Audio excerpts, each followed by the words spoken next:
wasiir Shukri Ismaaciil. dowladda Somaliland wafdiga qaaliga ee uu hogaaminayo safiirka inoo fadhiya dalka Mareykanka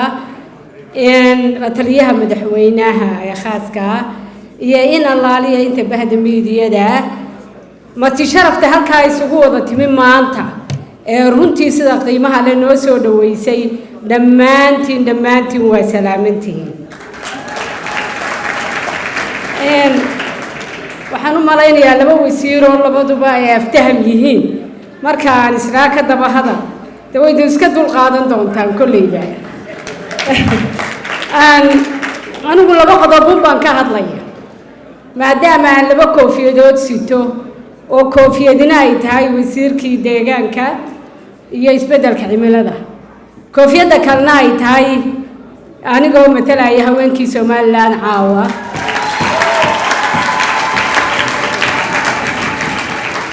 labada koofiyadood aan sito caawa mid baan horeysiinaya horta marka hore weeyaan kolleyba sida la socotaan horta dee dalkii nabadgelyo weeyaan alxamdulilaahi rabbil caalamiin. markaan leeyahay dalkii waa nabadgelyo waa ilaahay mahadii wuxuu ku yimi nabadgelyadaasi runtii waxa ay ku timi waa dadaal dhinac kastaba, waa dadaal gudaha iyo dadaal dabadaba labadaba way ku timi. nabadgelyada markaan runtii aan ka hadlaayo maxaydun u malayn ilmo yar oo 5 jira ama inana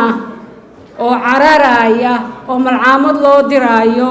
oo halkaa marayo keligii intuu tago malcaamadda intuu taga ka soo noqonayo miyaanay taasi nabadgelyo ahayn oo ilaahay loogu mahadiyo ahayn?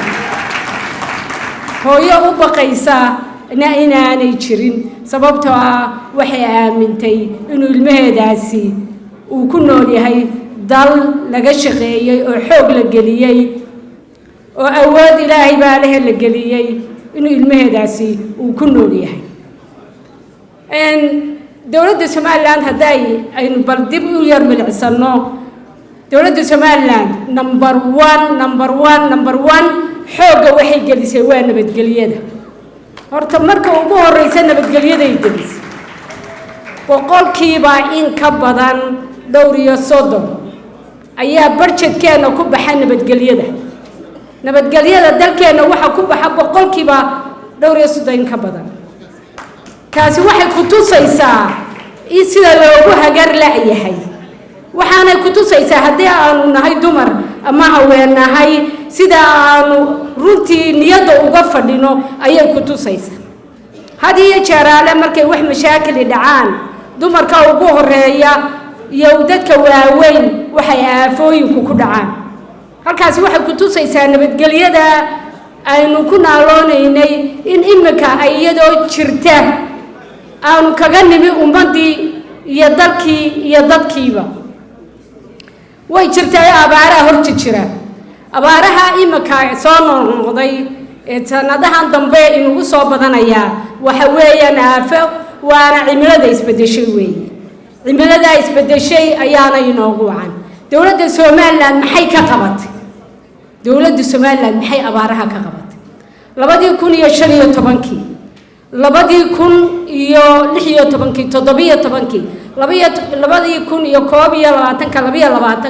intaaba runtii abaarahaasi iyagoo si ay isu daba jooga ayay dalka ka dhaceen. laakiin maxaynu ka qabanay? dowladdu maxay ka qabatay? marka ugu horeysaba waxa la sameeyo committee-gaasi muxuu qabanay? wuxuu ka jawaabayay ama uu runtii ka shaqeynayay bal sidii abaarahaasi dowladahaan aynu wax uga qabanay. markii ugu horeysay ee la soo sameeyay assessment-ka ee la yimi ee la soo sheegayba dowladdu response bay ka bixisay.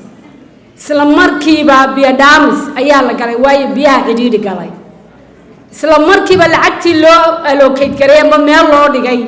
isla markiiba biyo dhaamis baa lagu bilaabay. waxa ku xigay raashinkii ilaa imika aynu soconno intaasoo sanadood 15 16 17 intaba marxad waxa laga ah dowladda Soomaaliya inay number 1 u ahayd inay iyadu response ka dadkeeda iyo mas'uuliyadeeda ay qaato. inagoon cid isku hadlayn inagoon cid sugin inay markiiba ka jawaabtay ummadeeda siday u gaarsiin lahayd ee baahidooda ay u dabooli lahaayeen imikana qorshuhu waxa weeye in la sameeyo oo lagu dadaalo oo loo allocate gareeyo lacag dawladdu u allocate garaysa ama meel u dhigtay hay-adahana ku boorisay inay number 1 biyuhu noqdaan biyuhu inay number 1 noqdaan in ceelal la qodo oo ceelal dhaadheer la qodo in dhaamam la sameeyo in biyo xidheenno la sameeyo intuba imika way ku jirtaa 5 sanadooda soo socdana waydun arki doontaan haddii aan la yidhaahdo waxaan halkaa kaga baxayaa xaggii horta koofiyadda aan sitay maanta waxaan dee bishaaro kala waxa weeyaan mar haddii ay deforestationkii ama dhuxushii ama dhirtii la goynayay maanta dowladda Soomaaliland ay ka dhaaftay wax wal oo cashuura wixii lagu badbaadinayo geedkan oo inoo ogno waa nafteena wax allaali wixii lagu badbaadinayo dhuxul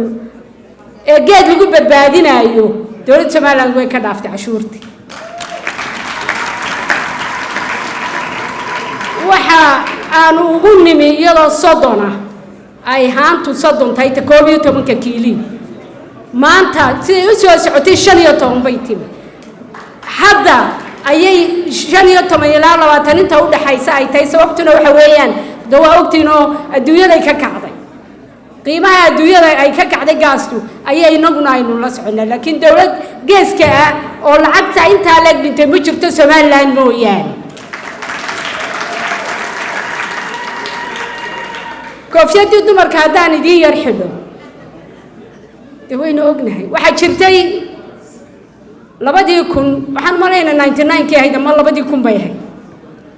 hay'adda u shaqeynayo bergaan bilowno kan dhamay tahay oo iskuulada ku bilownay ayaa secondary-ga waxa ku jiray oo baxayay 2 hablood secondary-ga dhan ee top dheer waxa ka baxayay 2 hablood labadii baa la guursaday labadii hablood ee baxayay ayaa la guursaday labadiiba subaxii la sheegay la igu yiri labadii hablood waa la guursaday ayaana aqaladoodii bari tusa labadii hablood mid baan aqalkoodii helay waan ku garaacay ee dabaan niri secondary-ga u fadhiisanaysa imtixaankiina wax yar baa kaaga hadhay 2 bilood odaygana u sheego bal ku soo noqo iskuulkii si aad uga baxdo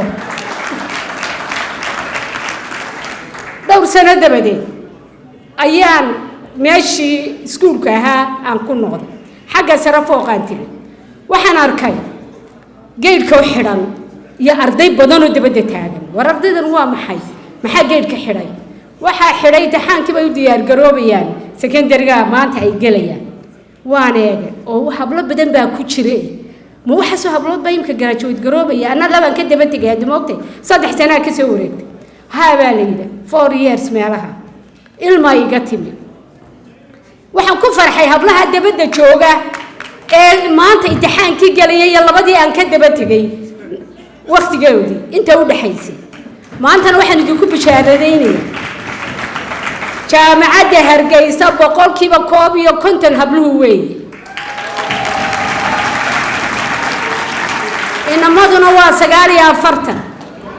waxay ku tusaysaa dadaalka dawladda Soomaaliland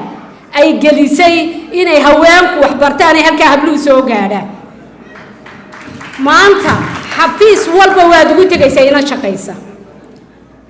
waxaad ugu tagaysaa 18 dikraato oo madaxweyne soo saaray ayaanu maanta kuraasada ku fadhina 18 dikraato xukuumaddu inteedu way samaysay baarlamaanka ka maqanahay iyo guurtida awal badee waxaan u malaynayaa inan bay nagaga jirto inantiina sidii loo riixay xaajiyadaasina inan baa lagu bedel laakiin